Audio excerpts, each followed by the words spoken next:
The war between Iran and Israel, which lasted for 12 intense days, has finally come to an end with a ceasefire now in place. But the big question everybody is asking is who actually won this war? As always, both sides are claiming victory, but if we look closely at the facts, the answer becomes clearer.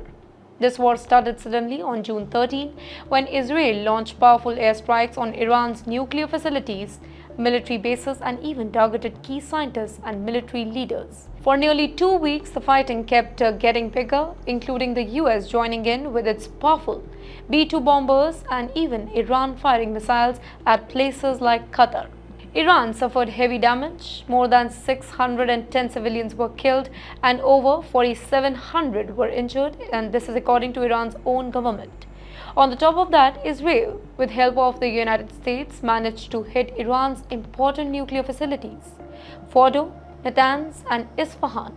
Now, these are the sites where Iran enriched uranium, which could be used to make nuclear weapons. The US dropped 14 massive bunker buster bombs during Operation Midnight Hammer, aiming to destroy underground facility. There were also missile attacks on the other nuclear sites as well. Now, while satellite images show clear damage to these sites, there are still debates over how badly they were actually hit. United States President Donald Trump claimed that nuclear sites were completely damaged and they can never be rebuilt. But the defense experts and even the US intelligence report suggest that Iran's nuclear program has only been delayed by 8 to 10 years and not destroyed completely. A report from Defense Intelligence Agency said that while entrances of some underground facilities were sealed, the bunkers themselves were still intact. Israel has also managed to kill at least 11 senior Iranian nuclear scientists, which is a huge blow to Iran's ability to restart its nuclear program anytime soon. Israel claimed that it destroyed about half of Iran's surface-to-surface missile launcher, dozens of air defense systems and radars. It also hit Iran's air force really hard, destroying at least 15 fighter jets and 8 helicopters, including the old F-14 and F-5 jets. In fact, important air bases in Tehran were bombed very badly. On the other hand, Iran did manage to hit back. Iran fired over 300 ballistic missiles at Israel, hitting major cities like Tel Aviv, Haifa, and Jerusalem. Now, the big shock was how some of Iran's missiles got past Israel's famous military defense system, Iron Dome, David Sling, and Arrow 3. Before this war, these systems were considered almost impossible to break through. But dozens of Iranian missiles slipped through and hit important places in Israel. Iran's military attack killed 24 Israelis and injured over 800 people. More than 1,800 buildings were damaged. Israel also lost at least 4 military drones, including 2 high-tech Hermes drones.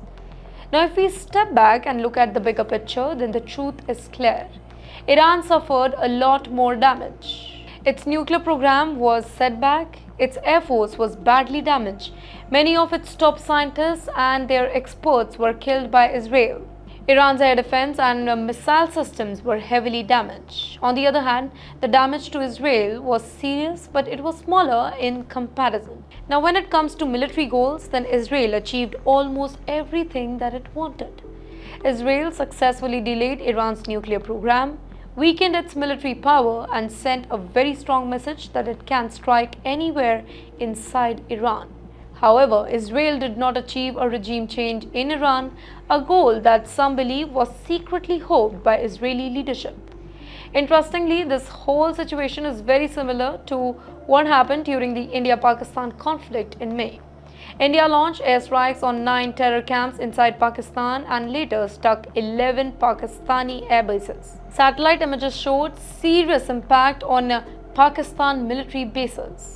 However, Pakistan claimed that it won the war because it managed to shoot down a few of Indian fighter jets. India rejected that number, but they admitted to some losses. Now, in comparison here, it is very simple. Just like Pakistan claimed victory based on shooting down a few jets, ignoring the huge damage done to its own military bases, some may say that Iran is trying to do the same. Iran did hit Israeli cities and brought down a few of Israeli drones, but it lost far more in return. In the world of military strategy, the side that achieves its key goal is usually considered the winner. Combat losses, like losing a drone or a jet, happen in every single war. But if your main mission succeeds, like Israel damaging Iran's nuclear program and military power, then that's the victory that is defined.